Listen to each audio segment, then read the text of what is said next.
Larry Bird almost ended up finishing wood in a piano factory for the rest of his life. No championships, no MVP trophies, no rivalry with Magic Johnson, just a tall kid from a broken home in southern Indiana, sanding wood and collecting garbage for a living. That version of reality was closer than most people realize. The legend of Larry Bird didn't start on a basketball court. It started in poverty, in pain, and in a town so small that most people couldn't find it on a map. And the road from there to becoming one of the greatest to ever touch a basketball was filled with moments that had nothing to do with highlights. Tragedy, broken relationships, a body that started failing him way too early, and decisions that still raise eyebrows to this day. If you think you know the Larry Bird story, you're probably missing the most important parts of it. And some of those parts change the way you see him entirely.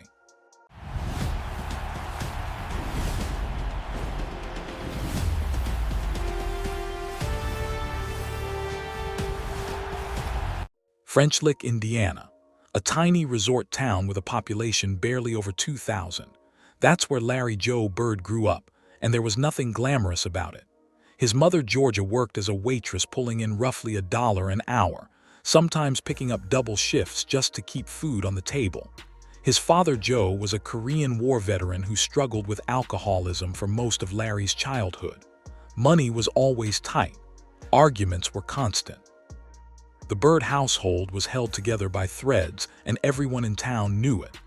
Bird got his own, and he started calling his shots. He started setting off the glass. That was the one game that I think he tortured Dominique. He saw Dominique, this up-and-coming player, and he just tortured him mentally. That game, he tortured all of us. He was calling shots off the glass. Who's next? Where you want this one from? And he just made one after another. When he got to about the 55th point, you knew it was something special. Even as a player, that usually doesn't happen, but we're down so much at the time. You had time to realize the game. And his last shot, he said, in the trainer's lap, coming down the court, which meant it's going to be a three and it's going to be awful D's. And then he said, who wants it? Now, I think Ricky Brown, I'm not for sure who it was, ran out after him. And he shot this high rainbow. It goes in, Ricky bumps into him and accidentally knocks him on our trainer's lap. So it was exactly what he said. It was an accident, but it was almost fate. And they show a shot of our bench. Flip Livingston and Eddie Johnston are standing up giving each other high five. It was pretty awesome. That night was not awesome. We had to go back to the room, and Mike Fratello, instead of going out to eat, he had a team meeting, and he put the film in. And he says, it's one thing to be in awe, it's another thing to cheer for the other team. And he showed this back and forth and kept rewinding the high five. It was awesome. Before going further, if you're enjoying this video, don't forget to smash that subscribe button. It really helps us keep bringing you the content you love. Share this video with your friends so they don't miss out on all the drama and excitement. Larry was the fourth of 6 children, and from an early age, basketball became his way out of all of it. Not in some poetic, inspirational way. It was literally the only thing he had. No connections, no money, no safety net. Just a ball and a hoop and hours of solitary work. By the time he hit Springs Valley High School, he was averaging over 30 points and 20 rebounds a game. Scouts started showing up. My favorite trash talking by Larry, and Kevin was a pretty good trash talker too, but Larry was when they trash talk coaches. Like when they trash talk Hubie Brown. Mm-hmm. And they're sitting there playing in Madison Square Garden, and he's just going like taking the ball out of bounds in front of their bench, so the whole bench can hear him, right? And go like, Hubie, this all you got for me tonight? Like you got no one else that can guard me? This is getting ridiculous, And then Hubie would put in like Johnny Newman would be running in the game. He goes, wait, are you serious? That's the guy you're putting on me? We loved it. But even the other bench, even Hubie's team in New York is like laughing at Bird's trash talking. Coaches started calling. For the first time, it looked like Larry Bird might actually escape French Lick. But then in 1975, everything shattered. His father Joe, overwhelmed by debt and personal demons, took his own life. Larry was just 18 years old. He barely talked about it publicly for decades. The pain from that loss didn't just sit with him quietly. It became fuel. A kind of relentless, almost angry drive to... The other great memory I had, and I told him this earlier, it's my greatest memory in the NBA.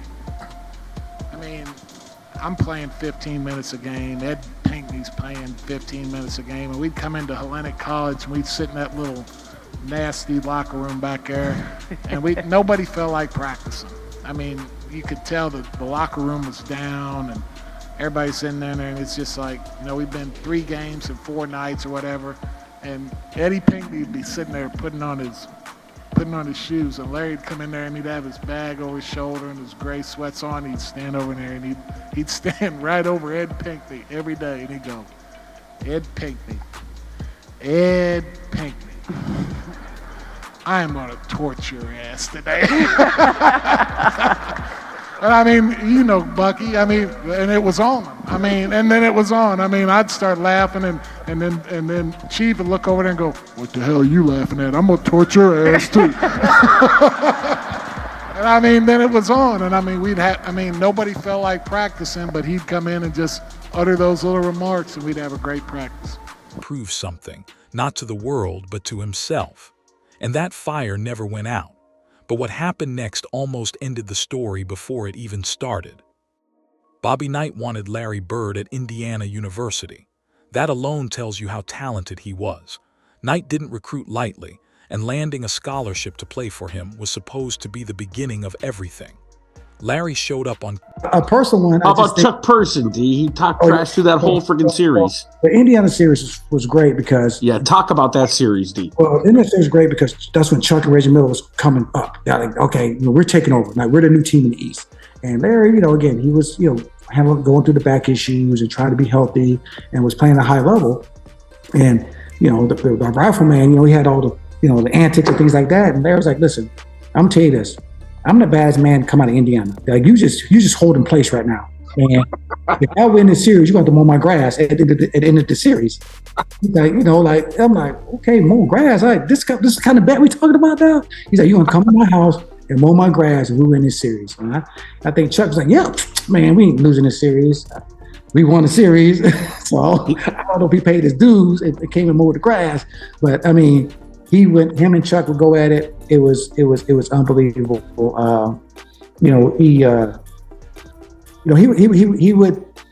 He would terrorize guys in practices, like terrorize guys in practices. Like Larry would? Yeah, like terrorize, like to the point, and to the point where, like, Larry, you got to sit out right now because this dude ain't gonna be the same tomorrow. He ain't gonna be the same. But we need him for tomorrow, man. Like, he was always on 1,000. And that's what great competitors do. Like, when you're on the court, it's not like, okay, this is just practice and it's the games. This is competition. So you ain't gonna make no reputation off me. Campus in the fall of 1974, looked around and felt completely out of place. The campus was massive. The environment was overwhelming. He was a small town kid surrounded by thousands of students from backgrounds nothing like his. Within 24 days, he packed up and hitchhiked back to French Lick. No announcement, no press conference. He just left. And for a while, it looked like that was the end of basketball for Larry Bird. It's the toughest arena you had to play in. And I said, Garden, Boston. And so why? Because of the air conditioning, they turn it on in the winter and they turn the heat on in the summer. I said, yeah, all of that. I said, but please, let's not forget how incredible Bird and the Celtics were in their prime. I said, they were almost impossible to go in there and beat. And they said, why? I said, because you could not make a mistake with them. If you turn your head or you don't rotate right on time or whatever it was, those guys made you play. And it was him. Like, he was a savant on the court, like just a savant, like 2 plays ahead on everything. And so I was just talking about this maybe 3 or 4 days ago, how hard it was to go into Boston and beat a team when Bird is in his prime. And then you had the inbounds pass that Bird steals that. That goes back to my savant statement. Like, just knowing where to be, seeing what's happening, and anticipating, and boom, he jumps right in and steals the ball. Went back home and started working. He picked up a job as a garbage collector for the city of French Lick, hauling trash and mowing lawns. He also briefly got married, had a daughter named Corey, and then watched that marriage fall apart almost as fast as it started.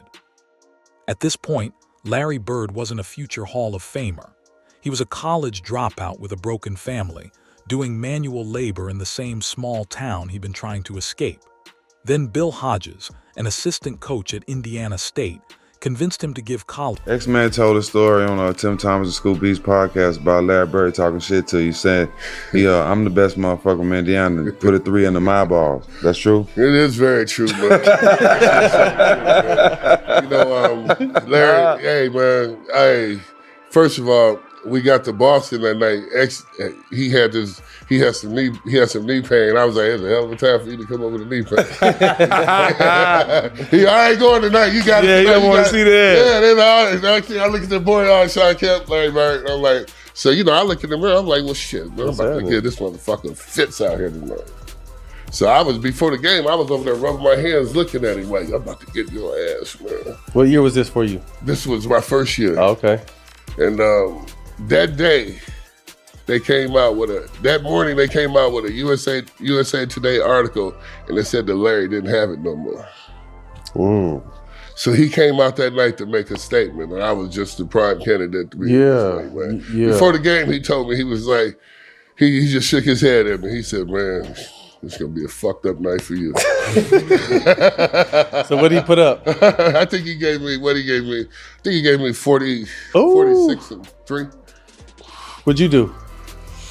Man, I hadn't found out, but I was on his ass. I'm gonna tell y'all this, man.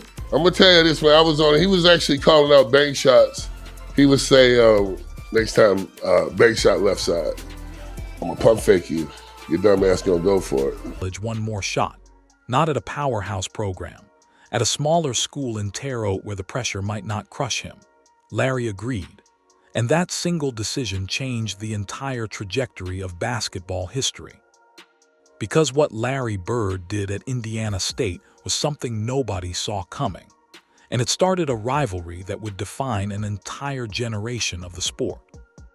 Indiana State was not a basketball powerhouse, not even close. The Sycamores were a collection of overlooked players, guys other programs had passed on. But with Larry Bird running the... Man, the Lakers always stayed on the winning court. No matter what. Max. No matter what. He could go to a hole and be wide open and miss the layup. Woo! You're like, he calling fouls for his teammates. He don't even call him foul. He call it for his teammates. If like you said, if Max would have missed the shot he was on, no, that's a foul. Bring that back, young fella. Bring that back. And the only time this didn't happen, it was one magical... I don't know how this happened. I do actually know how it happened. It was the first year of Magic's Midsummer's Night's game, the very first year. And it was in Pauley Pavilion before it moved to the Forum. And he had everyone because it was the first year. And Larry came out. And before that game actually happened, so Larry was out maybe 2 days ahead of time for these pickup runs. And Larry walks in. Right, so you have the Lakers, you have the selection of pro players, UCLA A and B team. So of course Larry says, all right, I'm gonna be on that, selection of pro teams. And everyone's like, oh my God, Larry, Magic. And they didn't like, Yeah. That was the first time I saw Buck like, okay. There ain't gonna be none of this bullshit you're calling on today. Right. Yeah. Because Larry was like... Larry wasn't having it. Larry wasn't having it. Mm-hmm. Larry was not having it. And it was like, there's no footage. Mm-mm. No one knows. Had to be there. Oh my God, some of the passes. And then Coop and Larry really didn't like one another. Mm-hmm. I mean, really didn't like one another. No, I got him. Coop, I got him. I want him. I'm like, this is what I was learning. Right, that's crazy. This is all going into the DNA. This is what. Show, they went on one of the most remarkable runs in college basketball history. A perfect 33-0 regular season. Undefeated. A team that had no business being that dominant, carried almost entirely on the back of one player who made everyone around him better. The 1979 NCAA championship game was the culmination of all of it. Bird versus Magic Johnson, Indiana State versus Michigan State.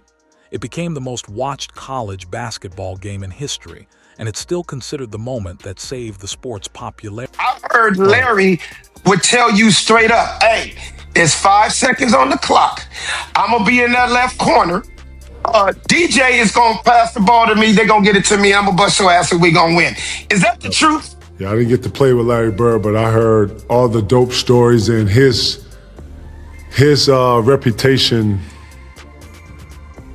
is what you hear is what it was. You know, Larry Bird, them two came from, and then you understand early 80s, late 80s, early 90s, those were some different years in the league. Guys were very physical. That's fighting and really just another level of physicality was into the game. You know, when we got late 90s, I think they had thinned it out a little bit. It was still physical, but it wasn't as physical as the 80s. But Larry Bird was one of them ones that talked a lot of shit, but he can definitely back it up. Back it up with play, back it up with mindset. You know what I'm saying? It was just different. Larry lost that game. Michigan State was simply too deep, and Bird had an off-night shooting. But even in defeat, something remarkable happened. When the team flew back to Indiana, over 5,000 fans were waiting at the airport. The streets were lined on the drive back. An estimated 10,000 people packed into the arena just to welcome them home. They lost and were treated like champions. The Boston Celtics had already drafted Bird 6th overall the year before, using a loophole that let them select him early. When he finally arrived in Boston, the impact was immediate. The Celtics had won just 29 games the season before. With Bird, they won 61. He averaged over 21 points, 10 rebounds, and 4 assists as a rookie and took home Rookie of the Year. The franchise had been on life support, and Larry Bird walked in and made it a contender overnight. But just as everything was building towards something legendary, Bird made one decision that quietly changed the rest of his career forever. In the summer of 1985, Larry Bird's mother needed a new driveway at her home in French Lick. Most guys making millions in the NBA would have hired someone to handle it. Not Larry. He grabbed a shovel and did it himself. Hours of shoveling concrete and gravel in the Indiana heat, bending, lifting, and grinding through the work like it was nothing. That was who he was. A guy from a working-class family who didn't believe in paying someone to do something he could do with his own hands. That driveway destroyed his back. The damage was severe and permanent. From that point forward, Larry Bird was never the same physically. He played through it for years, but the pain was constant and brutal. During timeouts, he would lay flat on his stomach on the court because sitting in a chair sent jolts of agony through his spine. He once admitted that every single time he stepped on the floor, he wondered if he was going to end up in a wheelchair. Think about that for a second. Every MVP performance, every clutch shot, every trash-talking moment from the mid-'80s onward happened while Bird was in debilitating pain. The 60-point game against Atlanta, the 3 straight three-point contest wins, all of it with a back that was barely holding together. He wasn't just competing at the highest level. He was doing it while hiding something that would have sidelined most players permanently. And then, just when it seemed like the Celtics had found the answer to keep the dynasty alive, fate stepped in with something far worse than a bad back. In the 1986 NBA draft, the Celtics selected Len Bias with the 2nd overall pick. Bias was a generational talent out of Maryland, explosive, athletic, fearless. He was supposed to be the heir, the young star who would take the torch from Bird and keep Boston on top for another decade. The entire franchise was built around that plan. 2 days after the draft, Len Bias was gone. He OD'd at a party on the campus of the University of Maryland. He was 22 years old. The ripple effects were enormous. The Celtics lost their future in a single night, and for Bird it was deeply personal. He later revealed that if Bias had survived and joined the team, he would have retired in 1988. His body was already breaking down. His ankles were giving out. His back was a nightmare. The plan was to hand things off to Bias and walk away while he still could, but with Bias gone, there was no succession plan. Bird felt he had no choice but to keep going. He dragged himself through 4 more seasons of pain because the team needed him. That's the part of the Larry Bird story that doesn't get talked about enough. The last stretch of his career wasn't about glory. It was about obligation. He played hurt, exhausted, and carrying the weight of a tragedy that robbed the franchise of its future. By the time he finally retired in 1992, his body was held together by sheer willpower and not much else. But the pain Bird carried wasn't just physical. There was another chapter, a quieter one, that most fans have never heard about. Before the fame, before the MVP trophies, Larry Bird had a daughter. Her name is Corey. She was born during his brief first marriage, and when that relationship ended, Larry's connection to his daughter essentially ended with it. For years, reports suggest he kept his distance. The relationship was strained in ways that went far beyond a typical custody situation. Corey has spoken publicly about what that felt like. She described sending letters, school pictures, and report cards to her father through certified mail just to make sure he actually received them. According to her account, he never responded. When the Celtics retired Bird's legendary number 33 in a ceremony at Boston Garden, Corey reportedly wasn't given the chance to watch from the front row. She was his daughter, and she was on the outside looking in during one of the biggest moments of his life. It's the side of Larry Bird that doesn't fit the legend. The guy who could see every pass 2 plays ahead, who could read a defense like a chess grandmaster, couldn't seem to navigate the most basic responsibility off the court. Now, reports suggest they eventually reconciled when Bird returned to Indiana to coach the Pacers in the late 90s. But the years of silence left scars that no comeback story fully erases. This doesn't cancel out his greatness, but it complicates it. And the real stories always do. There's a conversation around Larry Bird that most people avoid, but it's been part of his story since the very beginning. Playing in a league that has always been predominantly black, Bird occupied a unique space. Some voices in and around the game have suggested that his media coverage and public image benefited from the fact that he was white. Author Keith O'Brien, who researched Bird's life extensively, noted that a black player likely could not have done, and said the things Bird did and received the same kind of favorable press during that era. What makes this more layered is Bird's own perspective. On several occasions, he said publicly that basketball is and always will be a black man's game. He also reportedly felt disrespected whenever a team assigned a white player to guard him, as if they weren't taking the matchup seriously. It's a fascinating contradiction. A white player who acknowledged the racial dynamics of his sport more openly than most, while also benefiting from a system that treated him differently because of them.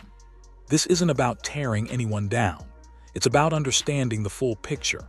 Bird's greatness is undeniable, but the context around that greatness is more complicated than a simple highlight reel allows, and acknowledging that doesn't diminish what he accomplished. If anything, it makes the story more real. Larry Bird went from collecting garbage in French Lick to having a museum opened in his honor in Terre Haute in 2024. The Eastern Conference Finals MVP trophy now carries his name. For years, Twitter's iconic Bird logo was internally called Larry as a nod to him.